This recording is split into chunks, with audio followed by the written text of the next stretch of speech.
I am honored to be on this as moderator, mostly because I just don't think it's done enough. And this, I think, is the first time I've experienced it, which is the people that I listen to are telling me how to do my job better. And I would say again for any therapists or psychoanalysts or anyone in the mental health field, quote unquote, I don't like that term either, put this kind of panel at your next conference at the forefront.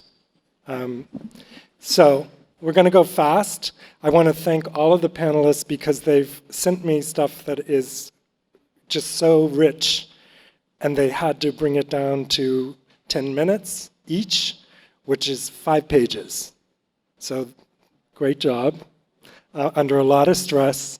We're going to go in this order, and I'm going to introduce each of you right before you begin, okay? So we're going to start with Pesach Eisen. He is from the Hasidic community, formerly. Can we say formerly? Yeah, okay. I'm not calling it. I never call it for anybody else. He's pursuing a master's in mental health counseling at Brooklyn College. He's also doing research and is a researcher at the Jewish Orthodox Religious Disaffiliation. And his work is on people leaving, why they might have left, why people might stay, and what their beginning interactions with therapists are. Good? All right. I'm not nervous. You're nervous. So I come from a Hasidic, ultra-Orthodox Hasidic Jewish background, and I'm going to speak from that perspective, but probably most of what I talk about applies to all fundamentalist insular communities. So for starters, I'm extremely grateful and excited and honored to be here at the very first of its kind conference. I want to thank Malki, Torah, and Sarah, and everybody else who contributed for making it happen, and I want to thank Michael for moderating. My goal here today is twofold. I have so much to say, but I'm going to speak fast because I'm trying to ram in as much as possible. I'm going to briefly touch upon the research that I've been doing about people who leave Orthodox Judaism, and I'm also going to try to address a couple of things toward mental health professionals and how they can be better helpers for people who leave insular religious communities. So over the past 15 plus years, I've heard hundreds of stories, and I've personally experienced people who have gone to therapy, stories ranging from simply uninformed therapists to therapists and psychiatrists blatantly violating ethical and legal laws, the process of seeing clients, which is why I thought it would be a good idea for me to share some, or maybe many of my thoughts on these matters. I don't have big goals. If one person's life or quality of life is improved by what I share, then mission accomplished. So I saw this little excerpt in an article, and it best captured what it's like growing up in the community that I grew up in. So I want you to try to visualize and try to really feel the following. Imagine being born into, being raised in, and growing up in a community that is insulated, totalistic, highly structured, and is a tightly bound religious environment where all aspects of life are prescribed, strictly enforced, and monitored, where life is governed by hundreds, if not thousands, of rules regarding food, education, clothes, hygiene, interpersonal and especially intergender relationships, rituals, sexual orientation / sexuality and behaviors, and where opportunities for personal choice are extremely limited or non-existent, where there is no access to media, non-religious books, general education, TV, movies, music, and technology. Where interacting with the other is strongly discouraged, where the learning of sciences, languages, and general literature is extremely prohibited, where gender separation and gender roles are beyond rigid, birth control is prohibited, marriages occur early and are arranged, the dominant language is Yiddish, where I come from, and social control is non-compromising. Wow, that sounds torturous. So that was my childhood, and I'm guessing in a similar fashion many of you who are in this room today. So I came up with this little map of sort of like a developmental map of when somebody leaves a community like that, where they might experience hardship along the trajectory of their journey. So number one, based on what I just described, one might argue that simply growing up in this environment is abusive in and of itself. You don't have to experience overt abuse to feel like you're traumatized. So that's the first point of entry where you might feel like you've been abused. Number two, growing up in this community, and if you experience overt abuse, that's another layer, because not only are you growing up in this community, you are experiencing overt abuse, but try talking about that abuse when you're in the community. It's like committing social suicide. Now, number three is, let's say you start questioning stuff. That is a huge internal turmoil that one experiences when they try to start questioning it. It's very confusing, and it really takes a toll on your psyche.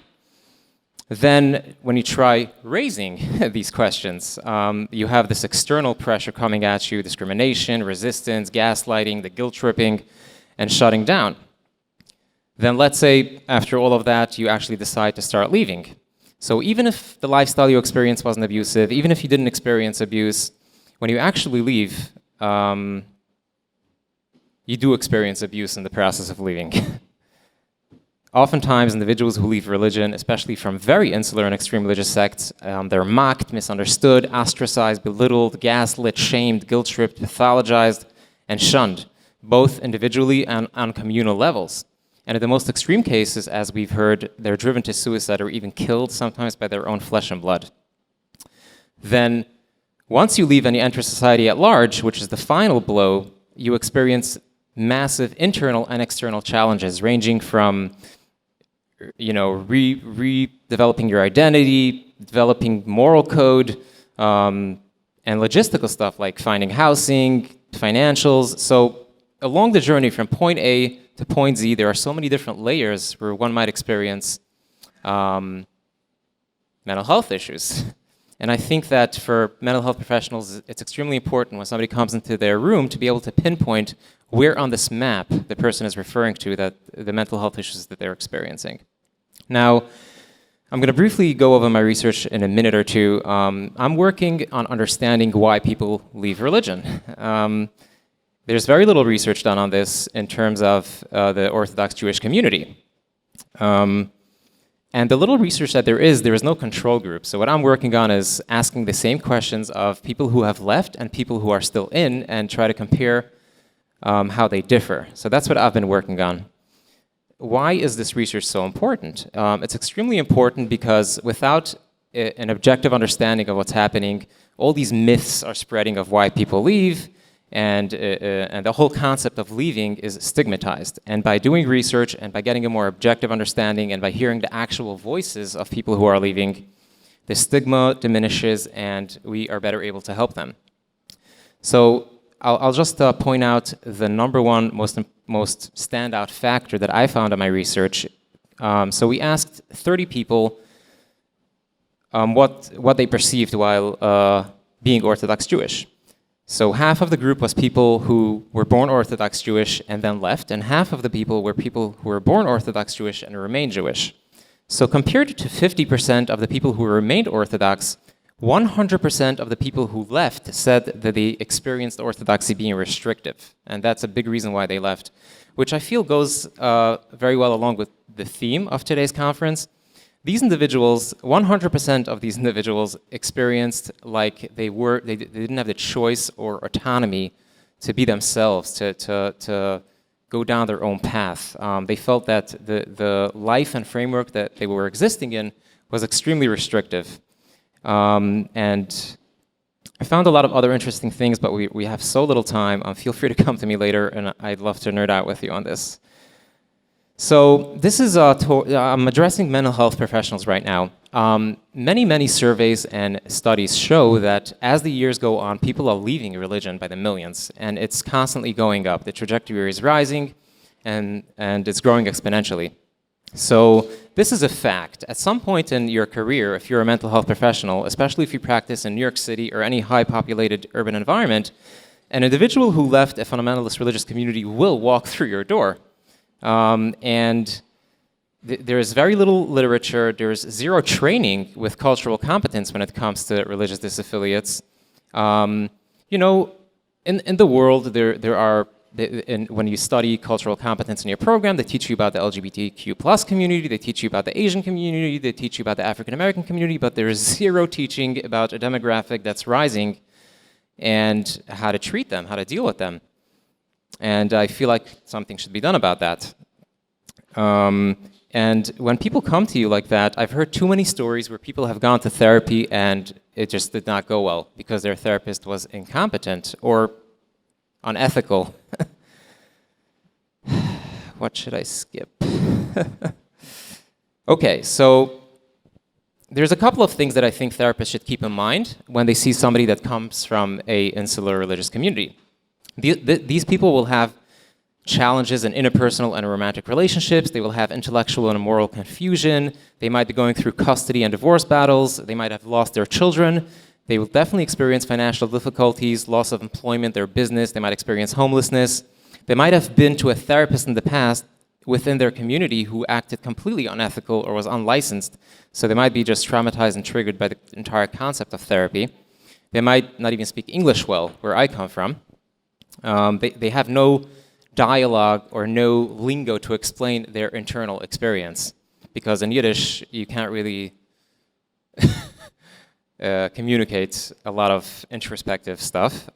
They might not have received secular education, they might not have a high school diploma, they might be lonely, depressed, anxious, they might have a substance use problem, they might be suicidal, they might be angry, they might be in pain, and they might have a comorbid actual mental illness, but you don't know what the chicken and egg is. Was it caused by their environment? Did their environment exacerbate it? Did it happen when they left? It's just a web of confusion. And specifically with people from the LGBT plus or queer community, they experience a double coming out, which is something to be aware of.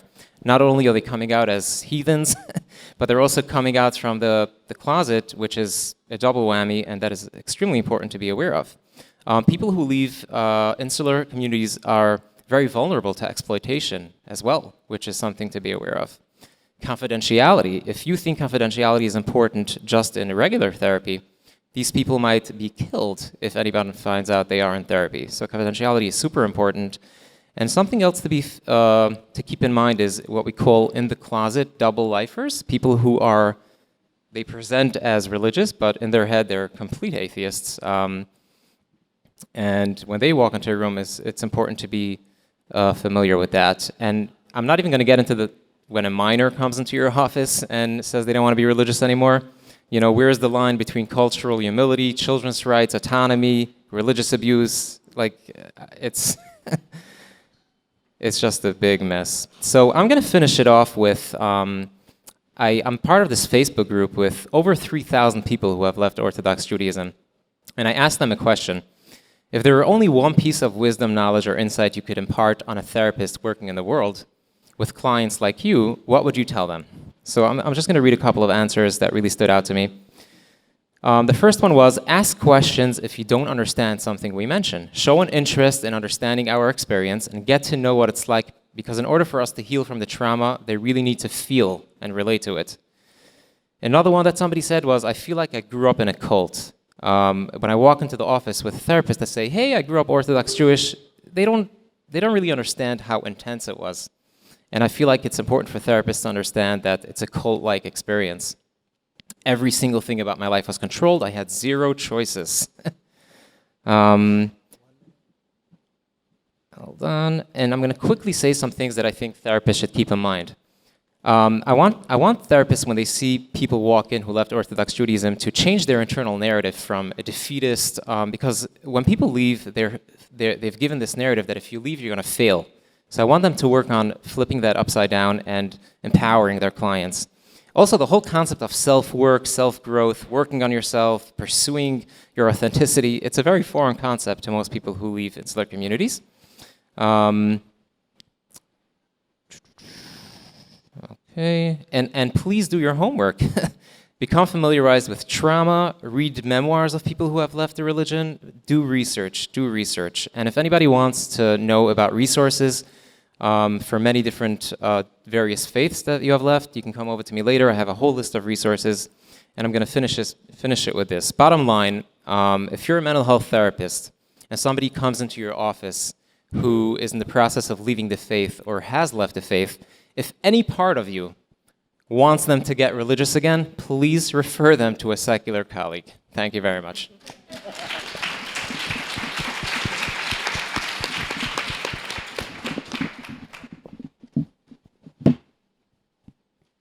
Well done.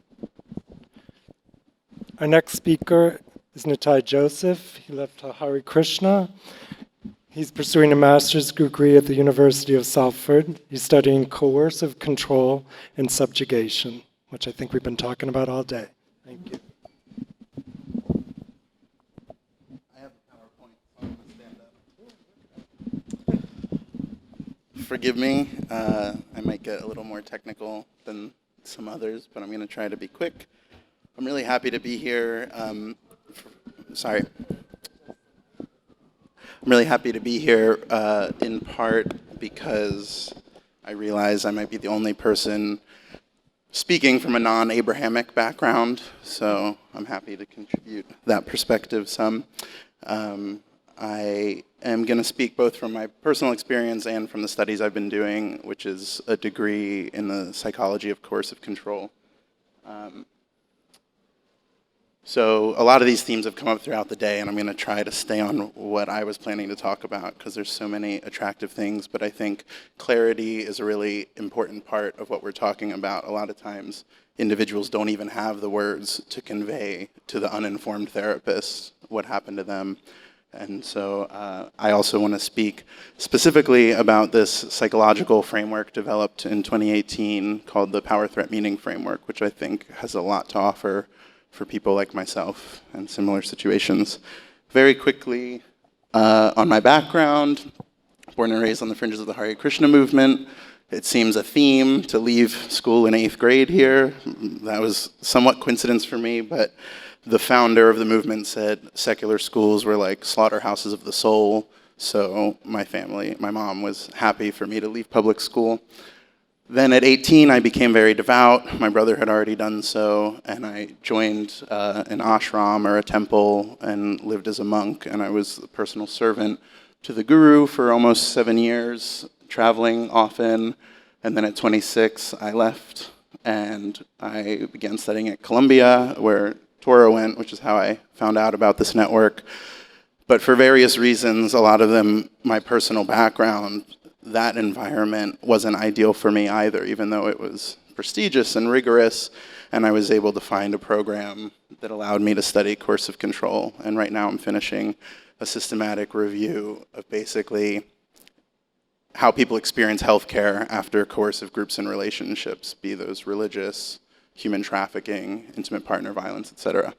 Okay, so some of these unique obstacles that we face have all come up as we've been discussing, but I think Pesach said excellently, we talk about cultural competency, but we're talking here about microcultures, and I think also coming from a Hare Krishna background, that's maybe the smallest of the broad categories that have been discussed here today.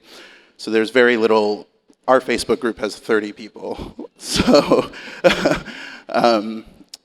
and then I think most fundamentally, which Pesach also touched on, was just like the betrayal and the crisis of leaving and eternity, what you thought eternity meant, being upended and all those things, really leaves like your identity undermined. And there's a lot of assumptions in society and in therapy about people having aspirations. The notion that we want autonomy might not be a given for someone coming out of a group. And so I think that that's a really important point to recognize.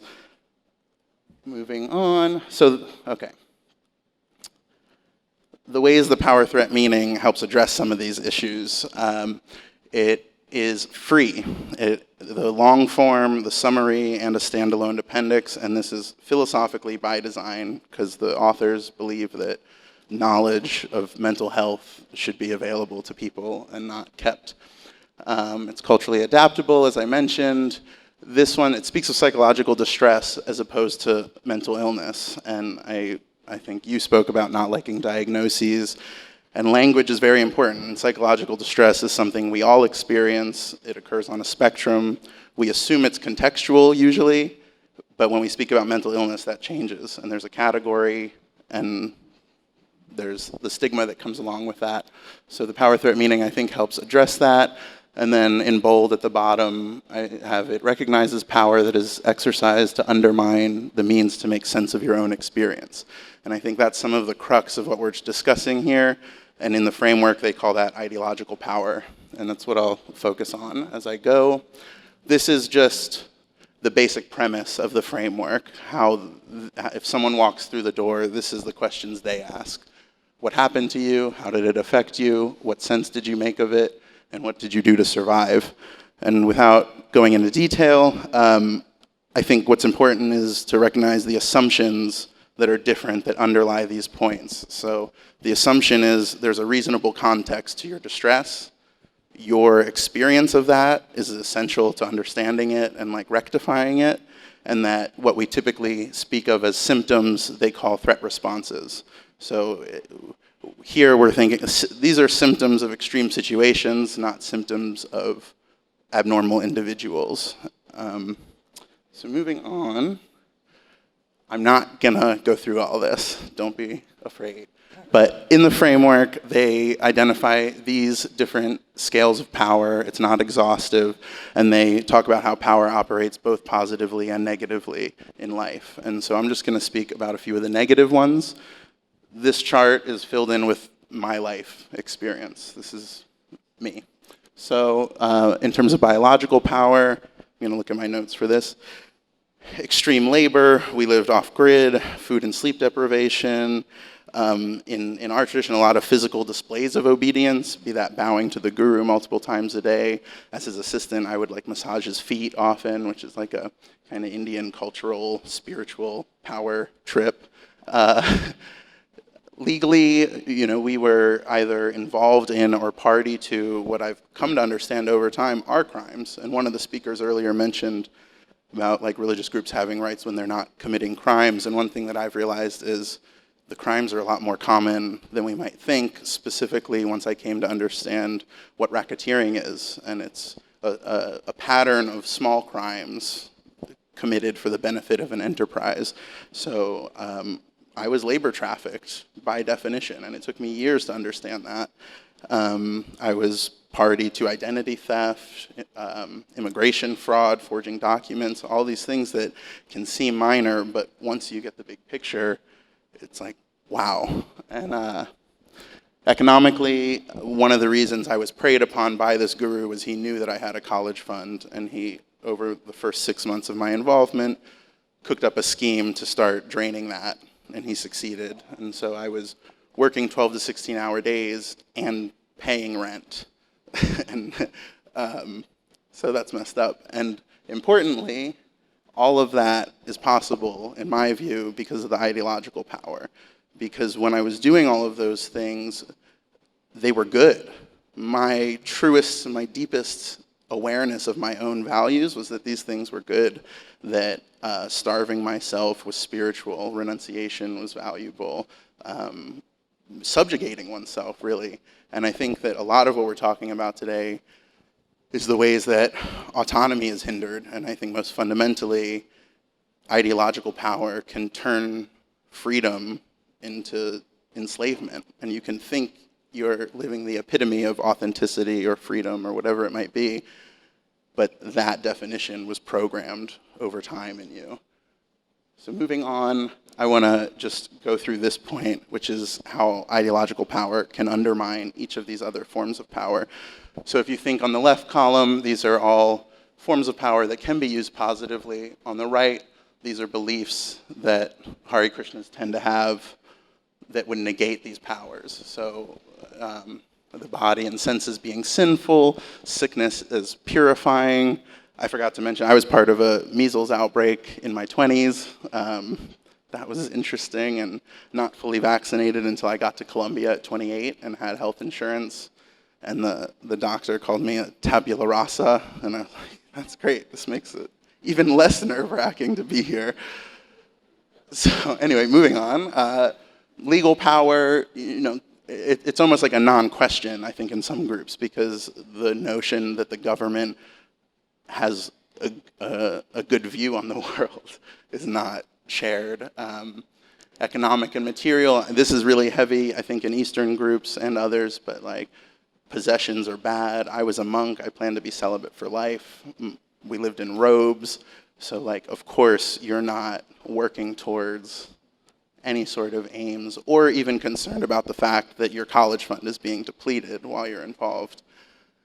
And I won't go through all of these. I think interpersonally is really important because the notion that attachment leads to suffering, and the deepest form of attachment is family, and therefore the most spiritual person forgoes family, is really horrible and toxic. And I think shared in subtle ways with like the Catholic Church, where celibacy is considered spiritually superior by and large. But ultimately the point I want to make here is that these problems also continue. So it's like, I thought these things when I was in the group, I don't think them now, but it's not that a lifetime or years of having those kinds of views don't continue to undermine our ability to use that power. Had I understood that I was trafficked when I first got out, I might have pursued legal recourse, but it took me years to like piece that together.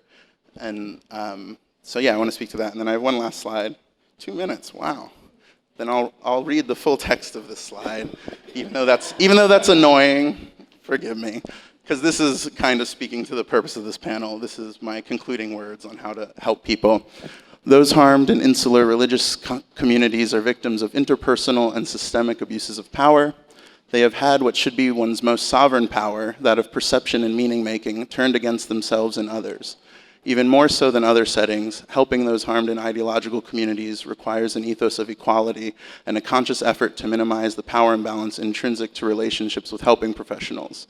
Most importantly, what the Power Threat Meaning Framework helps bring to light is that these struggles arose in complex systems, and they will be most fully addressed systemically as well. And I think that's really important in an era of self-help. And people come out, they don't have money, they go get books, and a lot of the messaging out there is like, if you do the work, you'll fix it. And for a lot of us, I think it's like, you still need a new life. People have natural support systems that are unquestioned, and those are motivating. They provide like obligations that get you out of bed in the day, and like over time, all of that needs to come back together. It's not that we can just carry on. So I think that also speaks to your point about we left groups and then we come to groups to feel better. And I have here the link for all the downloads for the Power Threat Meaning Framework, which I'm not officially connected to in any way. I just find it compelling. And my email there if anyone wants to get in touch with me. Thank you.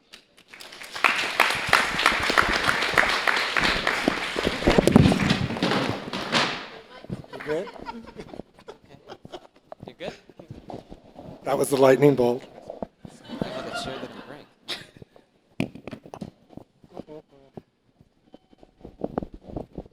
Okay. I'm going to just do this. Our last presenter on this panel is Torah Bontrager.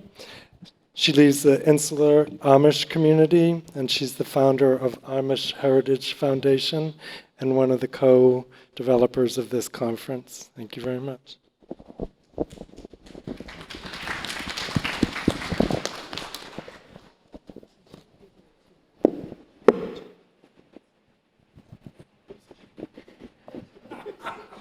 Are you okay?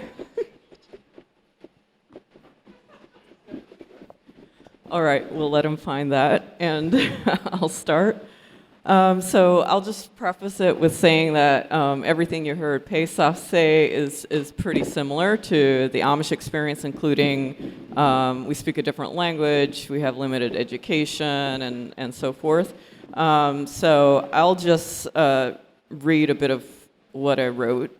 So the Amish experience of leaving is something that is not only my experience, but in general. So when I think about addressing the gaps I encountered in social services and mental health professionals' understanding about my personal experience of leaving, the first thing I'd like to clarify is that I didn't even know what social services and mental health professionals were. I didn't know such agencies or entities existed. Inside the Amish church, we have no such organized providers, and with very limited exceptions, and within only some communities or among some individual families, we're not allowed to seek the aid of outside providers in these areas. Getting government aid is forbidden. We're not allowed to get Medicaid or many other types of government services. And whatever social services needs we might have are supposed to be fulfilled by the church and community members. For example, when a family's house burns down or a family has an unexpected large hospital bill, the church and community are supposed to pitch in to meet those needs. But many needs are neither recognized nor provided for, particularly emotional well-being and other forms of mental health. If depression is even recognized, for example, it's accompanied by the view that you must have sinned, are breaking the rules, aren't being submissive enough to the church, and that God is punishing you. Essentially, if you just pray hard enough, repent, ask for forgiveness, your depression or other unhappiness will go away. Until relatively recently, that mental health is a legitimate issue wasn't even acknowledged inside the church. And when it is, it's once again mostly accompanied with the pray harder admonition. Or in the rare cases, you're sent to an Amish-controlled so-called mental health facility where the counselors are Amish clergy or extremely conservative Christian counselors who aren't actually licensed psychotherapists or psychiatrists, and where leaving the church or divorcing one's abusive spouse is not even suggested as an option. The whole objective is to keep you inside the church and in your marriage, not to actually help you do what's best for you. That is a huge conflict of interest. You might also be sent to one of these facilities if you attempted to escape. That happened to me after my failed first attempt. Never once was leaving the church an option given to me. My desire to escape was seen as a sin, as the sin, not the religious, physical, and verbal abuses routinely inflicted upon me from birth. And my desire for freedom had to get beaten out of me. My will had to be broken. What I went through in Amish counseling was more akin to tactics used in gay conversion therapy. All this is to point out that the biggest and foremost gap in social services and mental health providers' understanding about the experience of leaving for Amish individuals is that they don't understand that we don't even know about this kind of aid and that it's even needed. Again, this is because of the perception of us as the peaceful, gentle folk who commit no crimes and live in a utopian world. If we do know, those of us who leave, if we are familiar about these services, rarely do we know how to access the aid, or we might not have the means, the financial means to do so, or we might not have the language expressing what we need. Just as in ultra-Orthodox Judaism, English is not our first language, and in terms of when it comes to sexual assault, for example, we don't even have words for penis and vagina. Our words for that is pointing at those areas. That's how we talk about sex. So when I went to, I'm a sexual abuse survivor, and when I first went to get therapy while I was a student at Columbia, I was in my third year, I finally got up the courage to go talk to the school psychologist. And the psychologist, the therapist told me, tell me everything that you remember, everything in detail. To me, I heard that, tell me everything in graphic detail. And if you don't, I'm not going to help you. You're not worthy of my help. I didn't know what rights I had. I didn't know that I could have said, I can't talk about it. And so there's two issues going on here. One is that this therapist was very poorly trained, should never ever have been in a position of even attempting to help sexual assault survivors. I mean, the training is just terrible. And you see that, and even now, there's a problem with not having sufficient trauma-informed training in general in the medical profession. I happened to just get a very, very bad therapist for my very first experience. And then the second thing that was going on for me is that I'm coming from a culture where when someone is in a position of authority and you're trying to get help, you're dependent on them for help, you have no choice but to do as they say. Otherwise, you're going to be denied that help or punish in various ways, whatever that might be. So, some of my fears were, I'm not going to be allowed to continue to get therapy, or she's not going to believe me if I don't say everything in graphic detail. And what that did was that it re-traumatized me, just through the roof re-traumatized me. I barely made it through my final year of college. I was suicidal, all of that. I don't know how I made it through. Well, I made it through by smoking weed at night. That was the only way that I could stop the flashbacks and the PTSD. I mean, thank the universe there's weed that I had that. And so these are, so these are part of the issues when you're leaving, that we don't know what our rights are as American citizens, because we haven't been informed of those rights within our insular communities. And then and another aspect. Yeah, 3 minutes. Okay. And we also don't, back inside, the Amish church. From the Amish church perspective, your suffering is because you sin. There's never an acknowledgement that, well, maybe some of your suffering and your depression comes from being physically beaten, which is carried out in the name of discipline. I mean, that's the religious practice. So I'll just end with sort of like my vision of more comprehensive care for, for the Amish and others in similar situations. We definitely need cultural competency training, like both Pesach and Nitai mentioned. It would be great if we had Amish language speakers who would be able to communicate with us. We don't have our language in written form, so I would love to get funding to do that. Amish is a spoken-only language. And then we need to also figure out how to reach the children and women inside the church. I mean, reaching people outside the church is one thing, but inside the church, how do we reach the women and children, especially focusing just on the issue of sexual assault, which is just really, really terrible. So we have made some progress. I've made some progress through the Amish Heritage Foundation with that. I mean, there are some women inside the church who are fed up with it, but it took them 20 years to finally speak out. 20 years before they finally started talking about sexual assault that they've been suffering for 60 years, depending on their ages.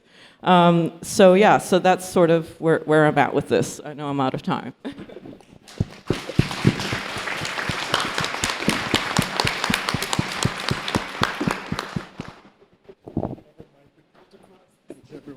Oh, no, it's okay. Not going to be able to do it. Questions?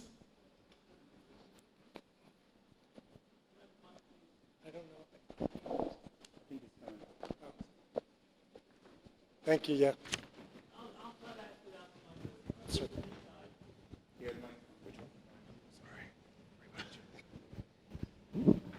Nitai, first I want to say that I thought your PowerPoint was extremely helpful in organizing this subject, and I would encourage other people participating in fora like this to use a similar device. You said that in fact, you were born into a Hare Krishna family. I'd like to know what that means exactly, and whether, as an adult, you related differently to the language than those who adopted it as adults. Differently to the language? No. Towards the practice, the religion. Yeah, my parents were like textbook Hare Krishnas, joined in the 70s, dropped out of college and sold books in the airports and stuff like that. By the time I was born, they were a bit less strict, and then my father left to preach globally.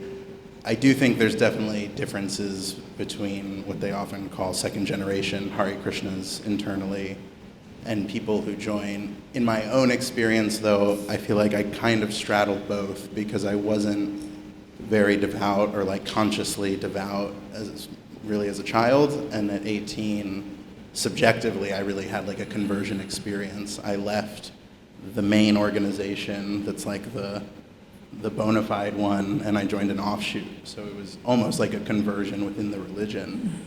So I think I kind of have a bit of both experiences, does that answer your question? We have time for 2 more questions. Thank you.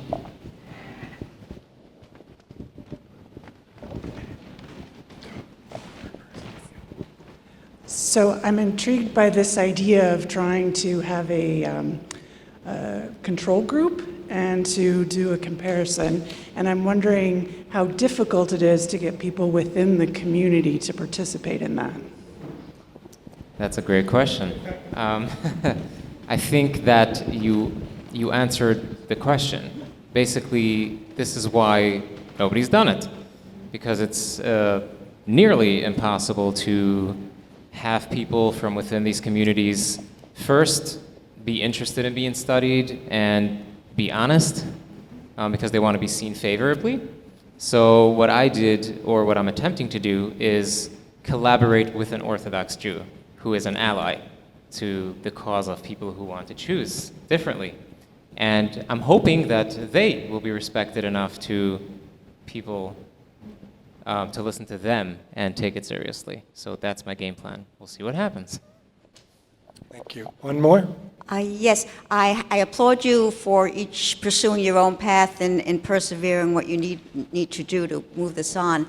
I was absolutely surprised in the gap that you're talking about in therapeutic, what's going on currently, because back in the late 80s and 90s, I was attending forums and workshops through the Cult Awareness Network, and before they were decimated legally and financially by Scientology, they were very much on board with support groups and therapy for people specifically trained in people exiting from cults, whether they were Scientologists or Hare Krishna or religious or a cult, abusive cult of 10 people. So they were very much aware of that, and I'm just surprised that that hasn't carried through into the education that you're experiencing now for your own careers. And what scares me a little bit is if there's any major organizations like Scientology that might be counterproductive to what you're doing. Otherwise, why isn't there more why are you experiencing such a gap? That's just my fear. I think I'll say a little bit, because I kind of came to this whole realm through the International Cultic Studies Association, which used to be the American Family Foundation around the same time as the Cult Awareness Network and stuff. And I think there's a lot of baggage and history from back in the day when there was like crimes being committed and deprogramming and people were being kidnapped. And I think that also some of those organizations were supported a lot by religious people who take the angle of this is spiritual abuse and this is religion done wrong. And I think that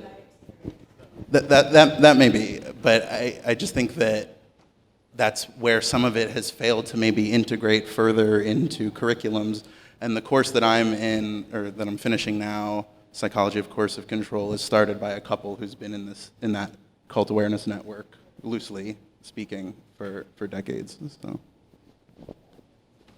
I just want to add to that, coming from the other end and being involved in psychoanalytic education, a lot of things get talked about, in my view, and certainly diversity is being talked about. The 2 things that I hear not talked about are religion and money. Class is not talked about, and religion. And I think they're probably very connected. Thank you very much. Thank you.